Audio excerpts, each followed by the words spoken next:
السلام عليكم ورحمة الله وبركاته. الحمد لله رب العالمين وبه نستعين والصلاة والسلام على خاتم الأنبياء والمرسلين نبينا محمد وعلى آله وصحبه أجمعين أما بعد.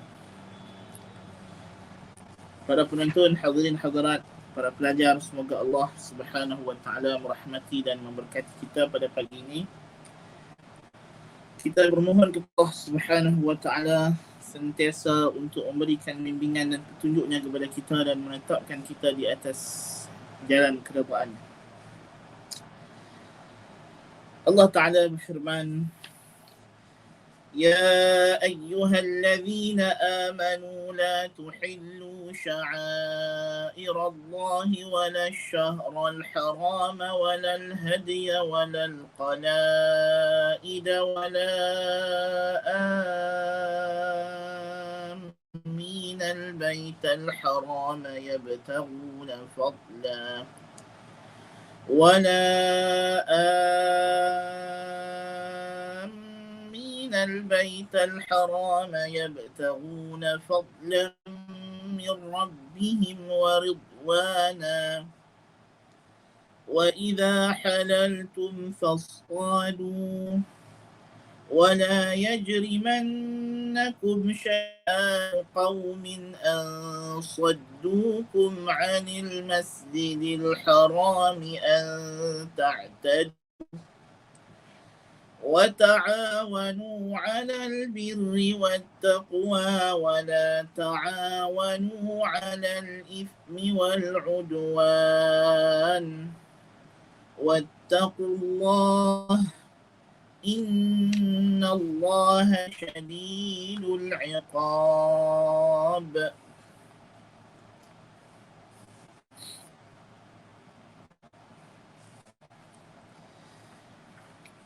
Ketika telah kita bincangkan ayat ini, Allah Subhanahu wa taala memerintahkan orang yang beriman supaya menjaga syiar-syiar agama Allah Subhanahu wa taala, perkara-perkara yang Allah Taala jadikan sebagai petanda, simbol atau lambang agamanya, lambang ketakwaan kita kepada Allah Subhanahu wa taala.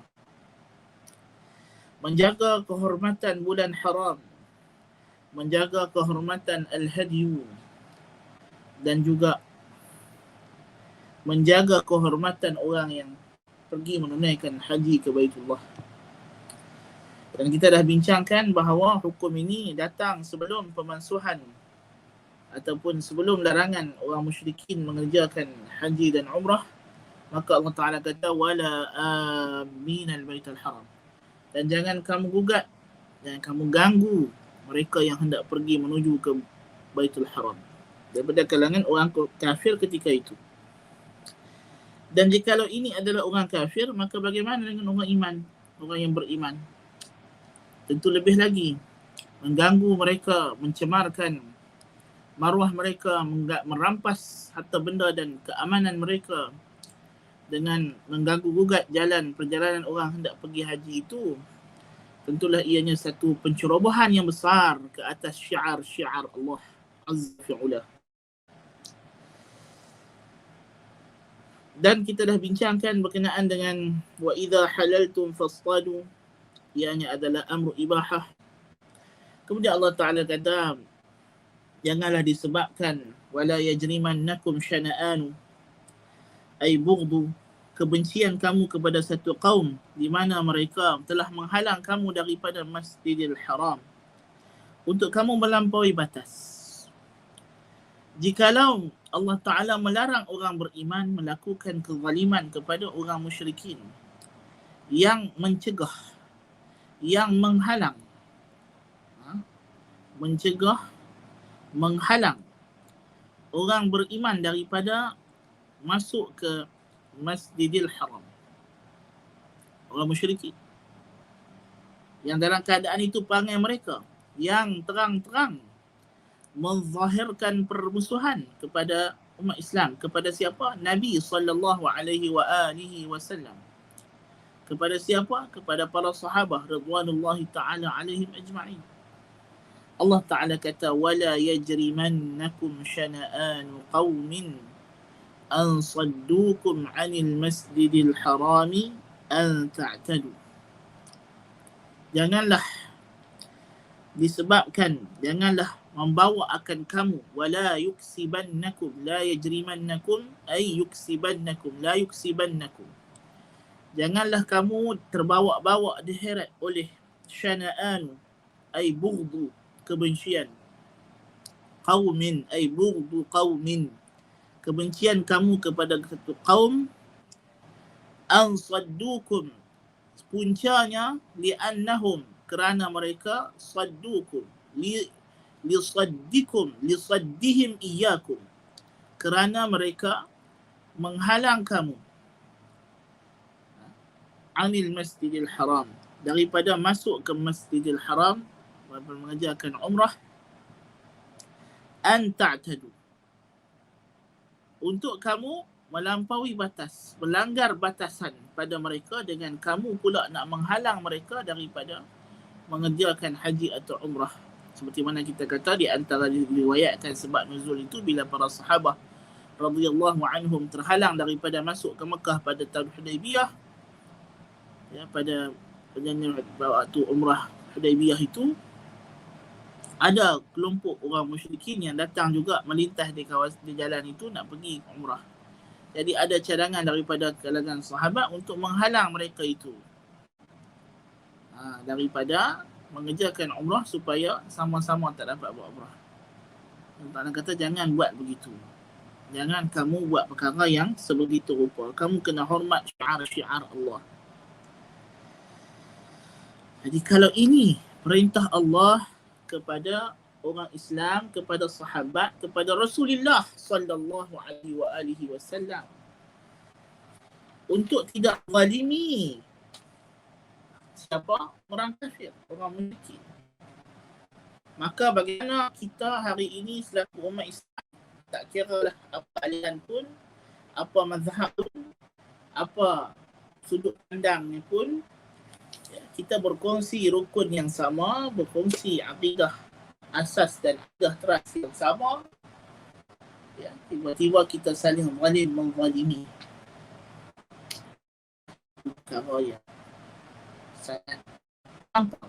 Lebih lagi apabila umat Islam yang sama-sama diberi hidayah oleh Allah Subhanahu wa taala di atas al-manhajul haq, di atas manhaj kebenaran ahli sunnah wal jamaah, kemudian sama ahli sunnah wal jamaah ini mengini saudara-saudara mereka daripada ahli sunnah wal jamaah. Menzalimi ahli bid'ah pun berdosa, menzalimi kafir pun berdosa, maka apatah lagi menzalimi ahli sunnah wal jamaah. Itu kalau orang yang biasa. Bagaimana kalau perbuatan zalim kita itu, kita menghalang orang daripada mendapat petunjuk dan hidayah, seperti kita melakukan perangai Khawarij. Khawarij, kita lihat di antara jenayah mereka adalah bila mereka menghadkan Islam itu kepada kelompok kecil mereka. Mereka memerangi orang Islam, maka Nabi sebut sifat mereka itu, yada'una ahlal awthan wa yaqtuluna ahlal Islam. Mereka membiarkan penyembah berhala tetapi membunuh orang Islam. Dan kini berjangkit penyakit yang sama. Penyakit ini ada pada kebanyakan ahli bid'ah wal dhalalah. Mereka tidak sibuk untuk memerangi kekufuran, khurafat dan syirik yang menjadi teras agama Islam, tetapi mereka sibuk memerangi saudara se-Islam mereka hanya kerana berbeza tafsiran atau fahaman. Sedangkan mereka lah yang salah dalam tafsiran dan fahaman mereka. Memerangi pula ahli sunnah wal jamaah. So kita lihat ciri-ciri ini ada pada semua kelompok ahli bid'ah wal dhalalah. Kita tengok hari ini golongan Aswaja lebih sibuk memerangi golongan yang mereka labelkan, mereka copkan sebagai Wahabi, ya. Lalu mereka menjadi kepondanan apabila berhadapan dengan musuh-musuh Islam yang sebenar. Ya. Kita lihat dari sudut sejarah, Muhammad Ali Pasha bekerjasama dengan Perancis, bekerjasama dengan orang kafir untuk memerangi kerajaan Saudi Arabia ketika itu, atas dasar Saudi masa itu adalah Wahhabi. Syarif Makkah, Syarif Ghalib menghalang orang Najd yang dia tuduh sebagai Wahhabi daripada kerjakan haji. Tak bagi masuk ke Mekah bertahun-tahun namanya, bermusim-musim haji. Sedangkan Allah Ta'ala minal haram yabtaghuna fadlan min rabbihim wa ridwana. Yang Tuhan larang kita daripada menghalang dia masuk ke Masjidil Haram ini dalam konteks ayat sebelum surahnya ialah orang kafir yang Tuhan mereka datang ke Baitullah kerana mengharapkan redha Tuhan mereka dan kelebihan ganjaran Tuhan mereka, sedangkan itu adalah sangkaan mereka kerana mereka orang musyrikin yang Tuhan tidak beri ganjaran. Kata Jalalain, yabtaguna fadlan min rabbihim wa ridwana biqasdihi biza'mihim, pada sangkaan mereka Tuhan redha akan perbuatan mereka.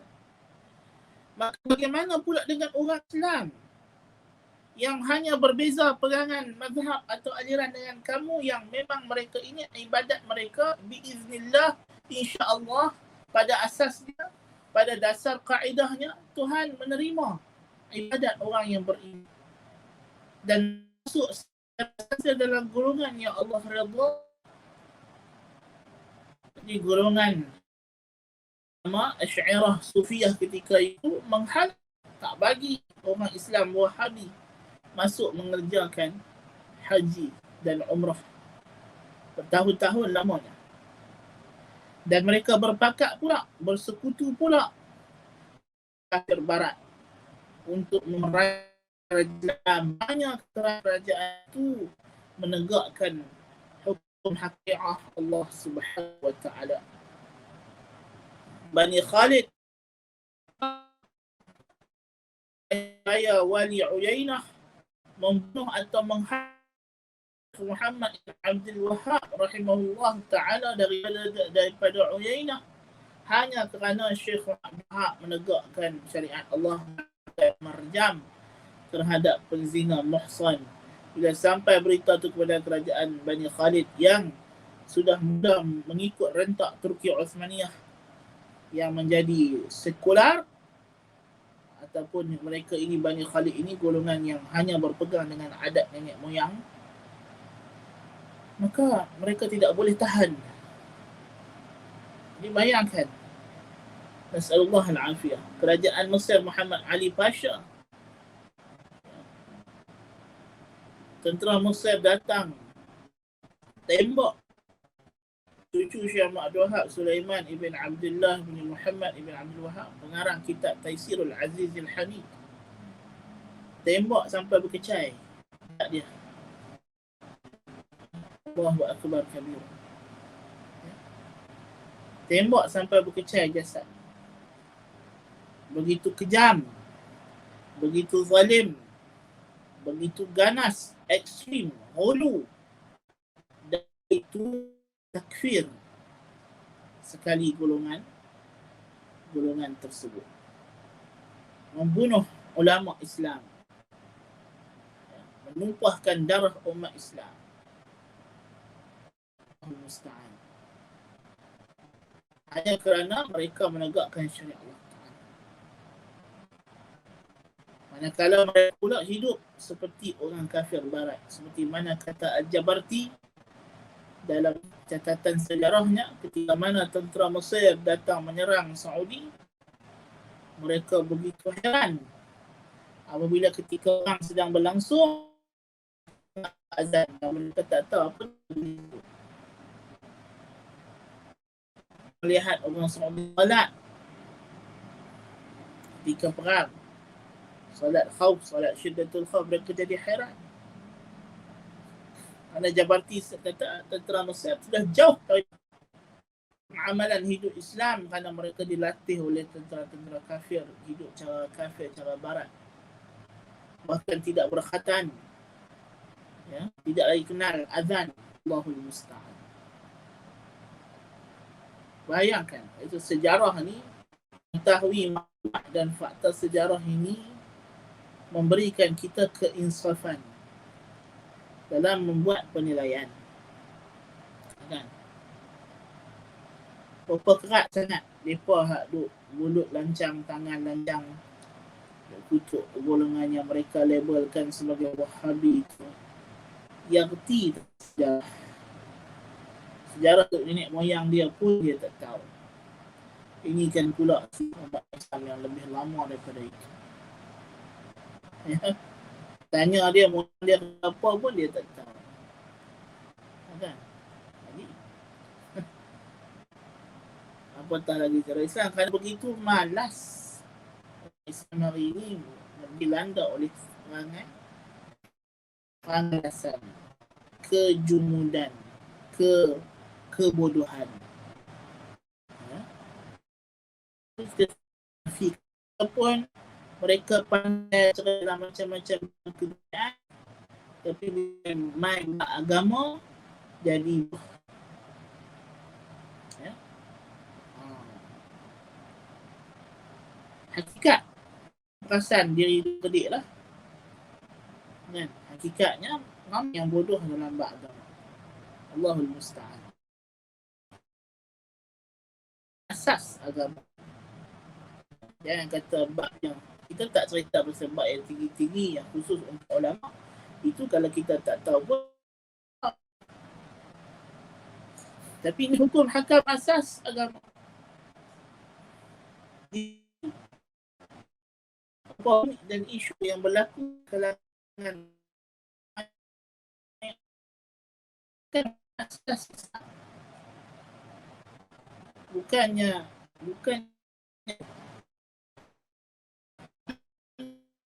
Islam menyambut perayaan orang kafir. Ini very simple. Islam yang kita tak banyak dalil banyak, benda tu dah jelas.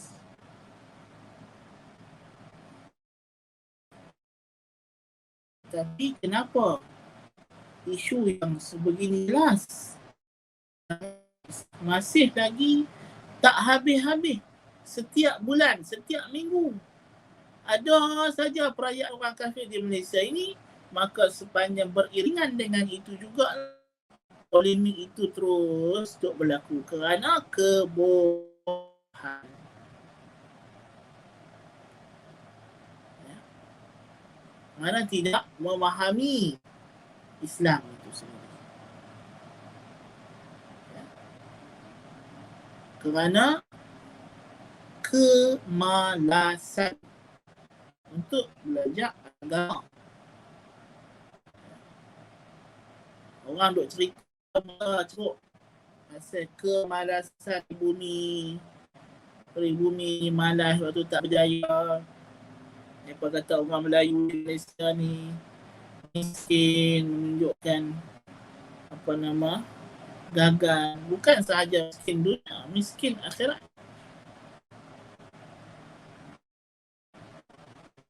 Itu yang kita sedih.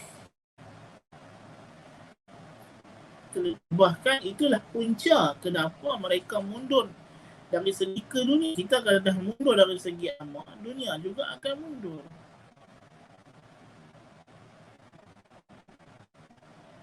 Dunia ini kita hidup bergantung Allah, kepada dunia Allah Subhanahu wa ta'ala. Kalau tidak kerana karunia Allah Subhanahu wa taala, mana mungkin kita berjaya. Nak dapat karunia Allah, mestilah dengan kita mendekatkan diri kepada Allah, mendapat redha Allah Subhanahu wa taala.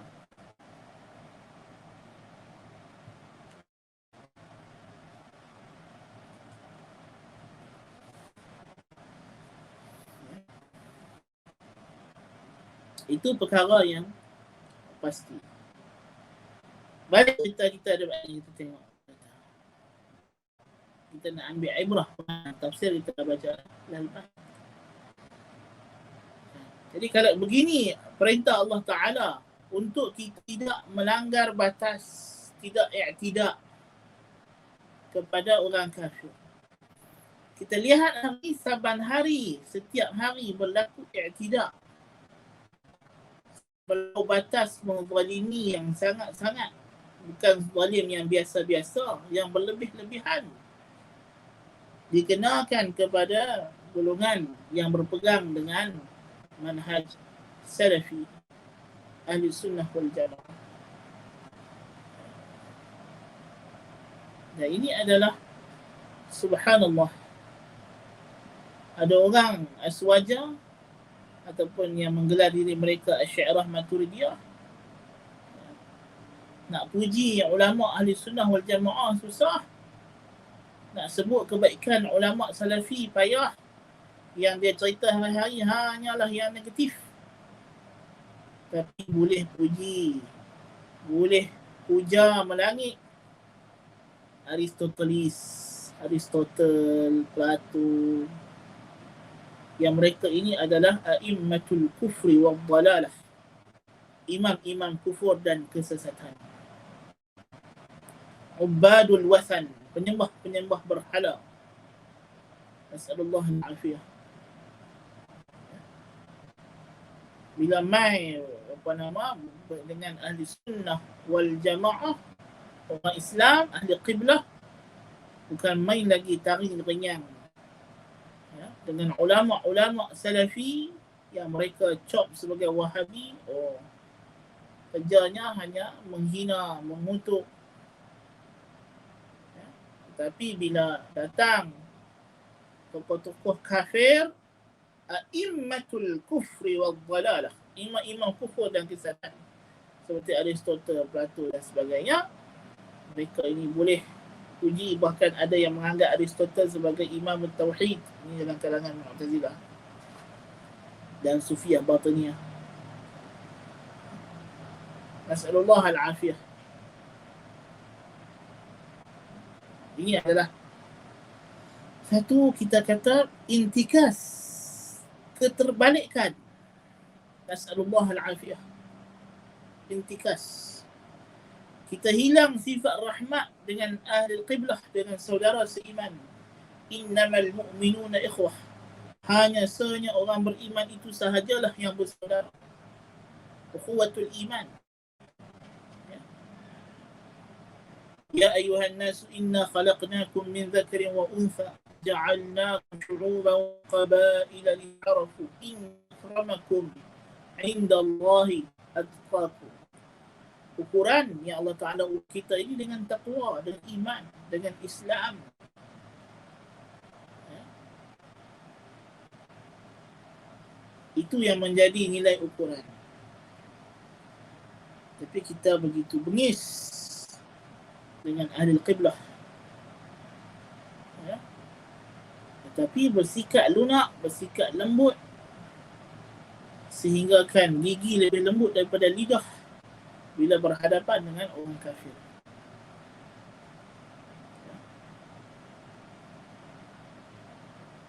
Bila ada kitab salafi yang tidak disetujui isi kandungannya, dikeluarkan fatwa, diharamkan serta-merta, diwartakan,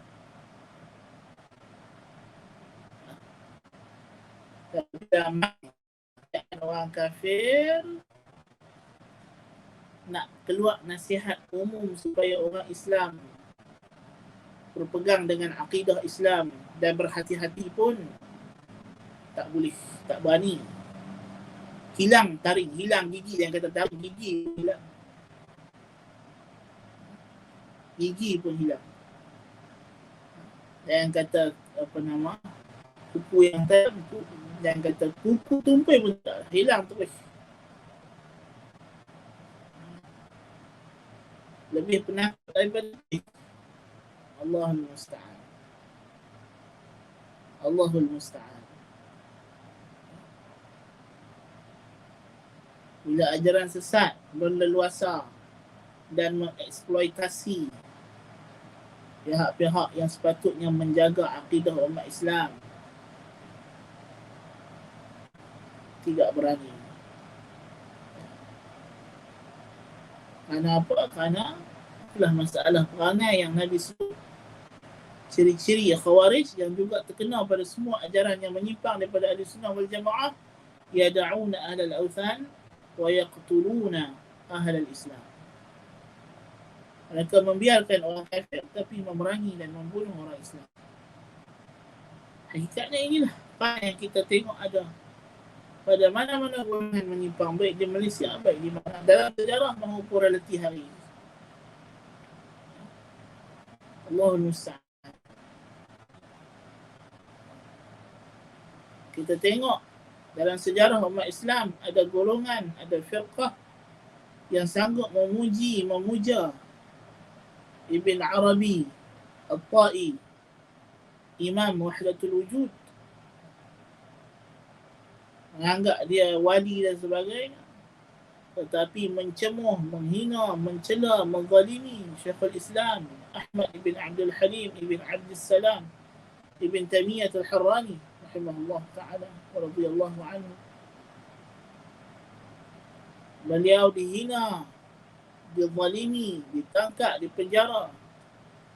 Apa benda yang mereka tak buat daripada segala bentuk ketahanaan. Sedangkan ini adalah ulama kaum muslimin. Tetapi sebaliknya, sikap Ahli Sunnah wal Jamaah, gagasan yang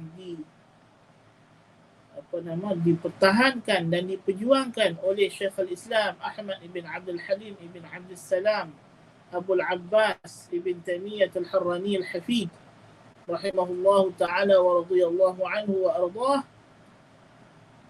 ialah ya'lamuna al-haq wa yarhamuna al-khalq. Ahli Sunnah wal Jamaah ini tahu kebenaran, tegas dengan prinsip, tetapi rahmat pada makhluk. Sehingga kan musuhnya yang ketat seperti Al-Bakri, ketika ditimpa musibah, tidak cari rumah orang lain untuk pergi minta bantuan dan perlindungan, tak pergi kepada geng-geng dia yang daripada Aswaja zaman itu. Sedangkan Al-Bakri ni kita boleh kata kalau zaman dia tu dah macam Presiden Aswaja lah. Al-Bakri ni mempalai gerakan menentang Ibn Taymiyah. Masa dia kenal dengan kerajaan, dia lari minta tolong Ibn Taymiyah. Dia tak pergi kepada geng-geng Aswaja dia yang lain. Sampai terketulah kita nak kata. Kerana dia kenal hati buruk Syekhul Islam Ibn Taymiyah, yang pengikut-pengikut Aswaja hari ini punya tak ketahuan hala, pergi tuduh kata Taymiyah ni fikiran keganasan apa semua ni, tuduhan ni mai pada mana? Satu lagi persoalan. Hak tuduh kata salafi ganas ni mai pada mana? Mai pada orang kafir. Betul tak? Orang kafir yang buat, yang bawa mulut benda ni. Daripada mulut orang kafir keluar ke dalam mulut orang Aswad. Satu lagi untuk kita kata yaqtuluna al-awthan, yaqtuluna al-Islam,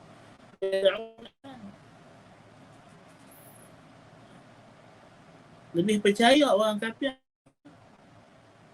orang Islam ahli kiblat sendiri. Apa yang orang kafir harap telan bulat-bulat ialah apa kita nak heran kalau mereka percaya orang kafir habaq Wahabi ni ekstrim, mereka pun percaya apa sebab? Pasal mereka jangan kata bab itu mereka percaya orang kafir, bab Tuhan, sifat Tuhan pun mereka boleh percaya orang kafir. Ada tak? Bab sifat Tuhan. Al-Quran, mereka kata siapa pegang dengan zahir Quran, ini adalah min usulil kufri, antara usul kufur. Pasal apa dia kata Al-Quran ni ada waham tashbih. Wa kullu nassin awhamat tashbiha awilhu awfawid warum tanziha. Sampai terang tu tuduh Al-Quran ini memberi waham tashbih. Ini Al-Quran tak bawa benda betul. Sebab nas terang, sebab dia kata kullu nassin awhama. Awhama fi'il. Fa'ilnya dhamir balik kepada nas. Ahli sunnah wal jamaah, dia kata kalaupun ada kita menyangka ta'arud di antara nas dengan akal, itu adalah waham kita. Kita yang waham, bukannya nas. Ini golongan ahli kalam terang-terang tuduh nas.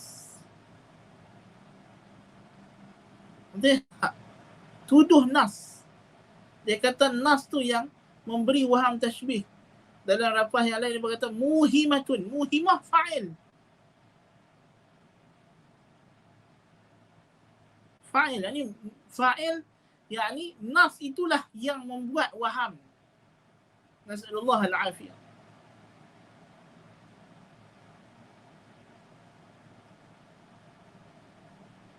Subhanallah. Al-Quran yang Allah Ta'ala kata شهر رمضان الذي أنزل فيه القرآن هدى للناس وبينات من الهدى والفرقان. Kita dah belajar makna ayat ini. Al-Quran yang Allah Ta'ala kata Inna hadzal Qur'ana yahdi lillati hiya aqwam. يهدي للتي هي أقوم. الحمد لله الذي أنزل على عبده الكتاب ولم يجعل له عوجا قيما. Tuhan kata lam yaj'al lahu iwaja, sebaliknya qayyima, lurus, terang. Agama yang Nabi kata taraktukum 'alal bayda lailuha kanahariha la yazighu 'anha illa halik. Tiba-tiba datang golongan ahlul kalam kata wa kullu nassin awhama at-tashbih. Nas'alullah al-afiyah. Na'udzubillahi min dzalik. Ini tuduhan, menuduh Tuhan. Menuduh Tuhan. Sengaja bercakap dengan bahasa atau ayat yang menyesatkan orang. Na'udzubillahi min dzalik. Subhanallah. Subhanahu wa ta'ala amma yasifun. Tuduhan yang sangat berat. Nas'alullah al-afiyah.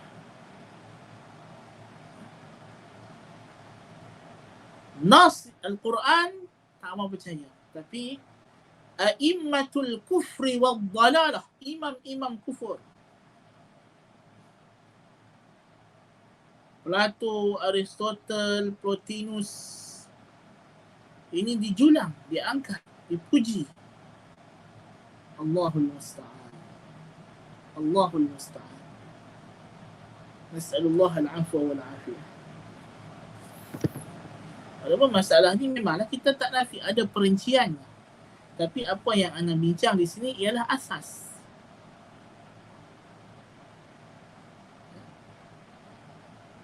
Bukan bermakna kita ni menolak apa yang sahaja datang daripada orang kafir. Tidak, apa yang datang daripada mereka daripada muqtada insaniyah, itu tak dilarang.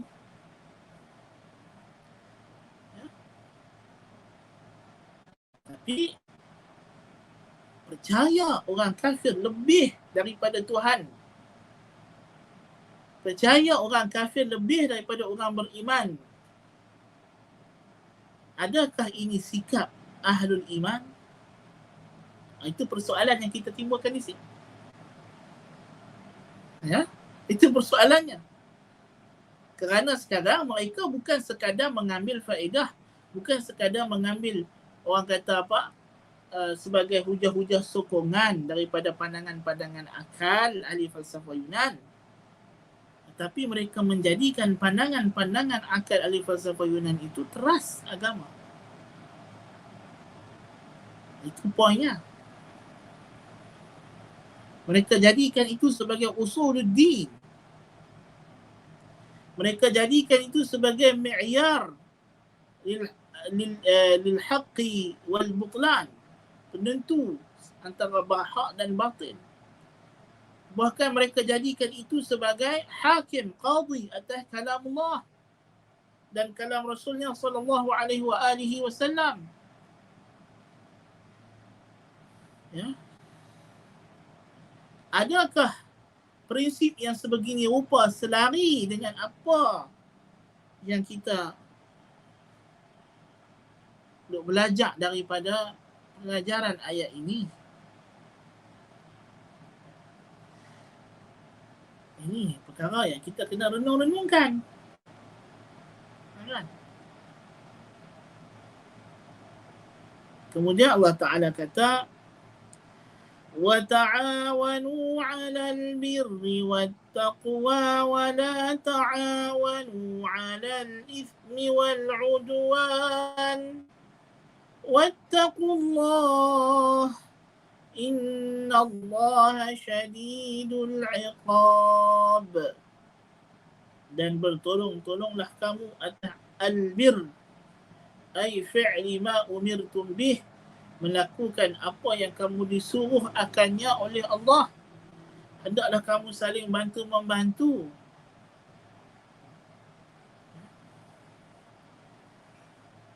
Wattaqwa, dan ketakwaan dengan meninggalkan apa yang dilarang, bitarki ma nuhitum anh, kena tolong-menolong.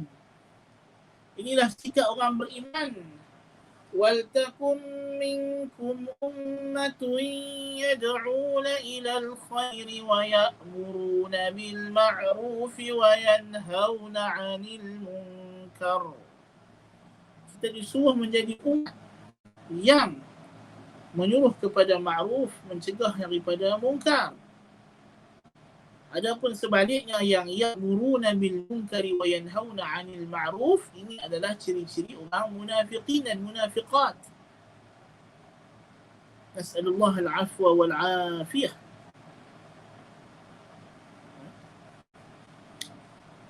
Allahul musta'an. Jadi sepatutnya kita tolong-menolong, bantu-membantu dalam perkara yang Allah Ta'ala suruh kita tegakkan. Apa dia tersebut? Iqamatut tauhid wa muharabatus syirk, menegakkan tauhid, memerangi kesyirikan. Ini yang sepatutnya. Ini amanah yang Allah Ta'ala beri kepada kita, especially mereka yang berjawatan, yang akan dihisab di hadapan Allah Ta'ala nanti semua kita. Tapi mereka yang berjawatan itu akan lebih lagi. Ingatlah, wahai para mufti, para ustaz, para pendakwah, tok-tok guru, semualah rakan-rakan kita ni, apa yang kita sampaikan daripada ilmu ini, Ibn Qayyim rahimahullah telah memberikan satu gelaran yang cukup menggerunkan. Dia gelakkan orang agama ini dengan satu gelaran yang cukup membuat kita menggeletar ketakutan kalau kita dengar. Apa dia? Dia tulis satu kitab berkenaan dengan usulul fiqh, namanya I'lamul Muwaqqi'ina 'an Rabbil Alamin. Allahu Akbar. dia gelarkan orang agama ini sebagai al-muwaqqi'una ar-rabbil alamin, yang menanda tangan bagi pihak Tuhan. Allahu Akbar.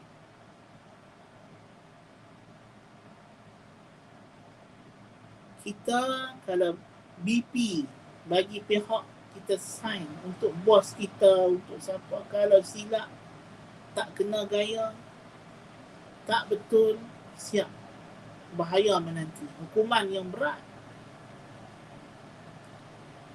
Ini kita nak BP atas nama Tuhan.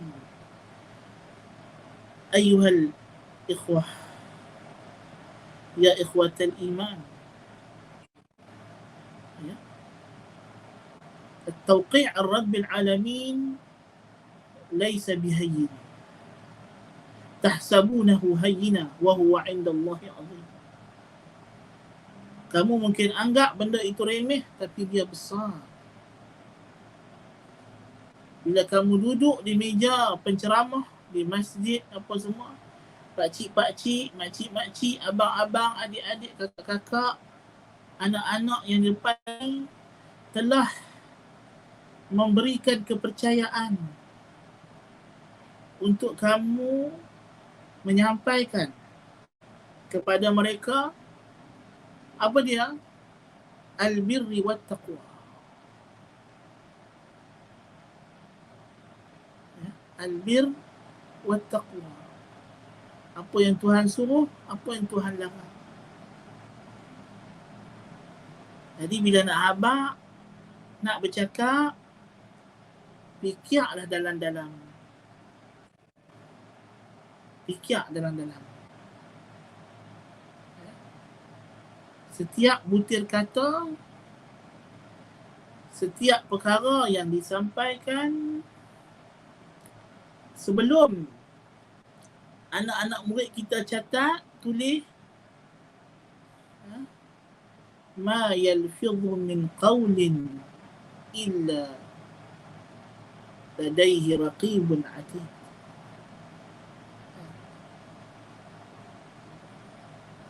Ada raqib atid, yang malaikat yang sangat memerhati dan mencatat, yang merekod sebelum orang lain tulis, catat apa yang kita cakap tu.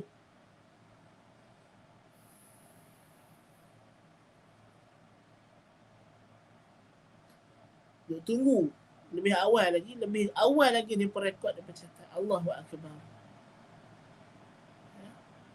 Jadi kena hati-hati sebelum recording ini.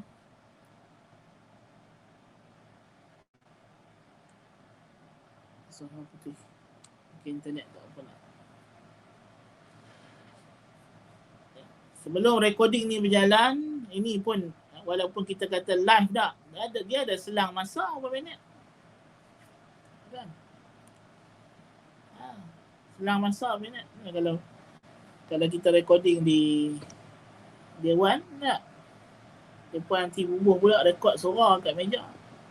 Lepas tu nanti editor video tu akan check pula adakah suara video tu tally tak tally, masukkan balik. Subhanallah. Pasal dia ada selang masa.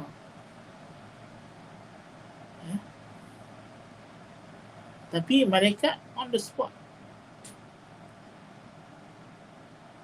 Takkan kita tak takut? Jangan main cakap suka hati saja. Semaklah. Subhanallah. Sekarang ni kalau nak semak maklumat dah, bukannya susah, bukannya payah, kan? Type saja, kan? Cari maklumat, kan? Kitab-kitab semua duk ada dalam Maktabah Syamilah. Orang dah banyak dah membantu kita, memudahkan untuk menuntut ilmu. Subhanallah. Ini amanah, ini al-amanah al-ilahiyah. Kita ni nak tauqi' ar-rabbil alamin, nak sign, nak tanda tangan bagi pihak Tuhan. Bukannya benda yang kita kata apa, calang-calang, benda-benda yang kita boleh anggap remeh, temeh, ya. Tak boleh kita buat main-main, ya, dalam semua perkara urusan agama lebih-lebih lagi. Kita tak berani nak cakap benda-benda keduniaan tanpa fakta yang jelas. Macam mana? Macam mana kita boleh bercakap tentang agama,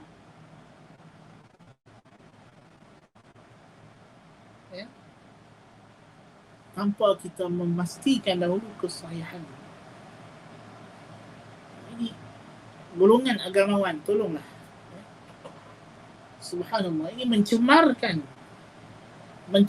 Islam, mencemarkan agama Allah Subhanahu wa taala, bukan mencemarkan you punya nama baik. Kalau you sudah cemarkan agama Allah, ini hukumannya lebih berat, ya, lebih berat.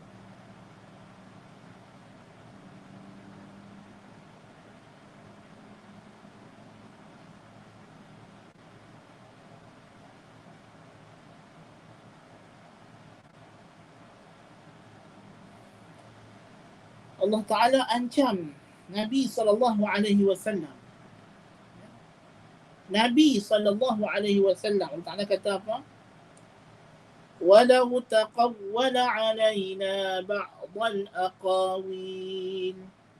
Kalau Muhammad mereka-reka atas nama kami sebahagian perkataan yang kami tak cakap, la akhadna minhu bil yamin, kami akan ambil dia, kami akan pegang dia. Kemudian Allah Ta'ala kata,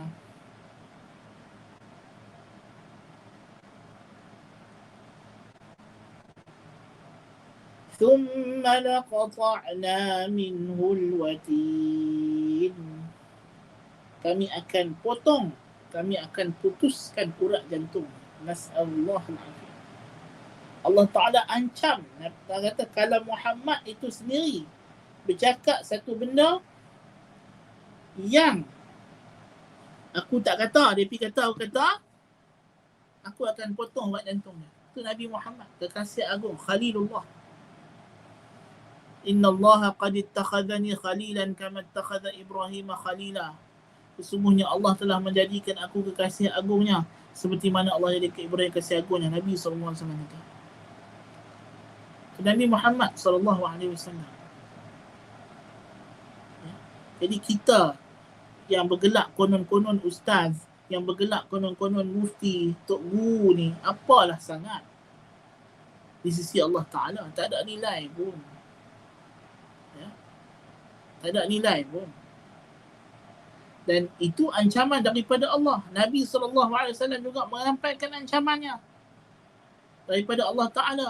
Nabi beritahu kepada kita satu lagi ancaman. Nabi kata, man kadzaba alayya muta'ammidan falyatabawwa maq'adahu minan nar. Nabi suruh siapkan falyatabawwa, maka dia boleh siap-siap dah tempat duduk di neraka. Nas'alullah al-afiyah.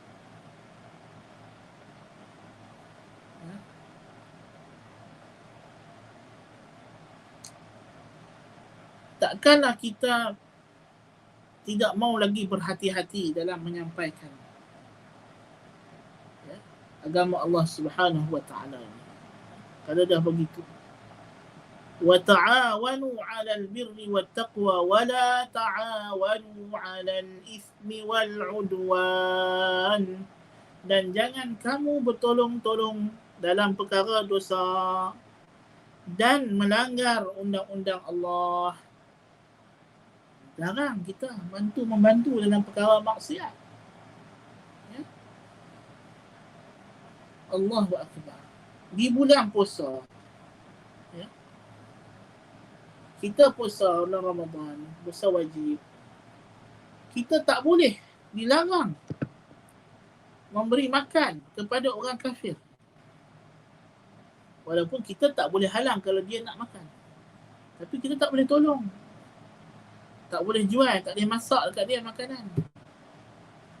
Kan? Haram. Kerana orang kafir walaupun mereka tidak dituntut untuk berpuasa, tetapi mereka disuruh, dikhitab dengan khitab puasa. Ya annal kuffar mukhatabuna bi furu' syariah. Orang kafir itu dikhitabkan, ditujukan kepada mereka suruhan-suruhan cabang-cabang segala syariat. Tapi mereka ghairu mutalabun bi'adaiha. Mereka tak dituntut untuk melakukannya. Kita tak boleh paksa, kita tak boleh suruh dia puasa. Dia nak makan, terpulanglah pada dia. Tapi kita tak boleh bantu. Itu hanya makan tengah hari, makan sarapan pagi, minum petang, tuan dan puan, makan, bukannya ada apa. Ini kita nak pergi tolong dia, menyambut perayaan dia, agama dia. Ya. Yang Nabi SAW kata, inna li kulli qawmin 'id wa hadha 'iduna.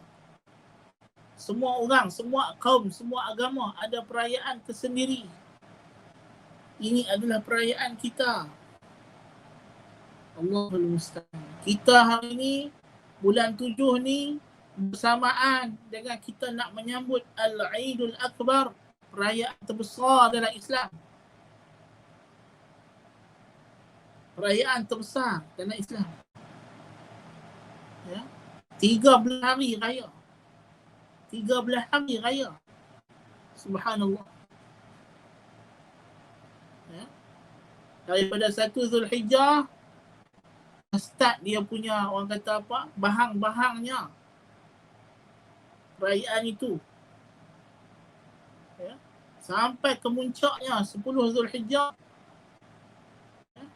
Berterus ni sampai 13 Zulhijjah yang Nabi kata li kulli qaumin 'id wa hadha 'iduna. Itu Nabi sebut itu pada hari Syrik, hari 13 Zulhijjah. Nabi namakan hari raya. Hak ni tak bersungguh nak raya. Tu dia. Hak raya Aidilfitri kan. Baru ni tengok dalam Facebook ada lagi jamuan raya. Aidilfitri, jamuan raya Aidilfitri bulan Zulqa'dah. Bagi sebulan tak cukup lagi. Memang macam tu lah. Kita kalau dah bagi paha minta petih.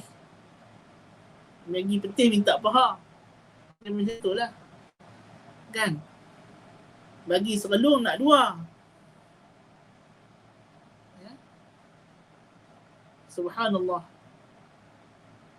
Subhanallah.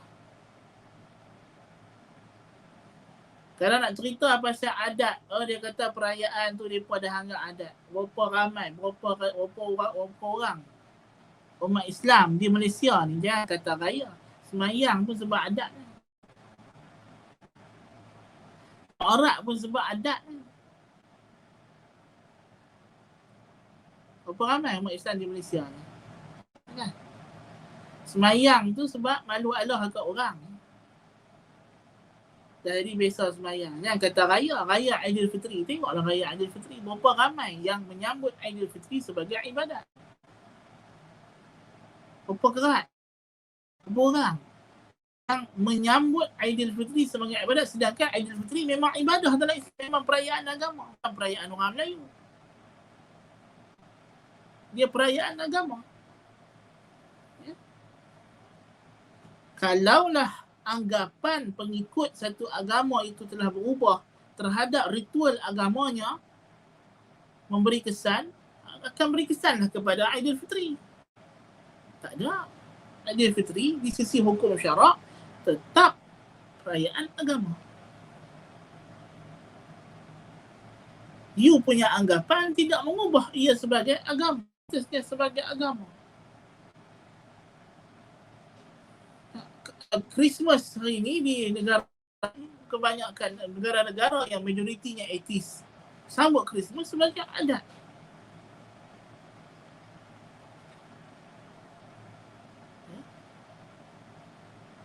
Dia menumpang, tapi hakikat perayaan itu masih ada. macam Bon Odori itu masih disambut oleh sami-sami Buddha di Jepun, dibuat di tokong-tokong. Ya. Adapun yang jenis menumpang CP-CP ni, ramai macam kita hari raya Aidilfitri. Berapa ekor yang pergi sembahyang raya, yang pergi sembahyang subuh pagi tu, berapa kerat. Yang betul-betul takbir raya sepanjang malam raya tu berapa ramai. Tapi sekali lagi jalan tu dia jam penuh. Nak menumpang sekaki raya orang.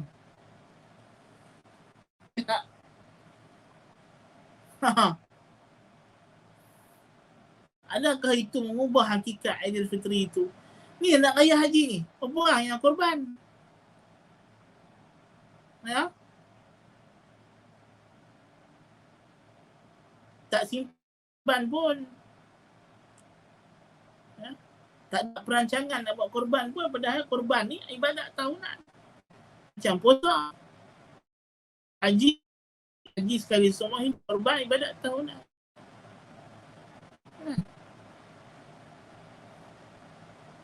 Ayah haji sebab ada korban dengan haji, itu jadi segan.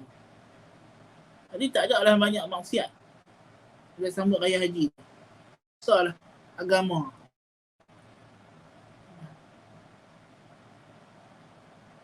Jadi tak, benda-benda kita kena faham lah. Benda simple saja sebenarnya. Kita tidak boleh kita menolong, membantu orang kafir dalam menegakkan syiar agama mereka. Kita menjamin kebebasan mereka untuk mengamalkan agama mereka dalam ruang lingkup peribadi mereka bersama dengan masyarakat mereka. Bukan kebebasan mengamalkan agama bermakna kebebasan untuk menzahirkan syiar agama atau menyebarkan agama. Itu tiga perkara yang berbeza. Kebebasan beramal, kebebasan menzahirkan, kebebasan menyebarkan. Yang dijamin oleh Islam ialah yang pertama, kebebasan mengamalkan selagi mana syaratnya mereka mengakui ketuanan umat Islam atas mereka. Ya. Allahu Akbar kabira. Isu-isu yang simple macam ini pun kita masih gagal. Allah kata wala ta'awanu 'alal itsmi wal 'udwan wattaqullah khafu 'iqabahu bi an tuti'uh. Takutlah kamu akan hukuman Allah dengan kamu mentaati segala suruhan, menjauhi segala larangan. Takutlah, takwalah kepada Allah. Setiap kali Jumaat rukun khutbah mesti sebut ittaqullah. Takwalah kamu kepada Allah. Al-wasiyatu bittaqwa, rukun khutbah Jumaat.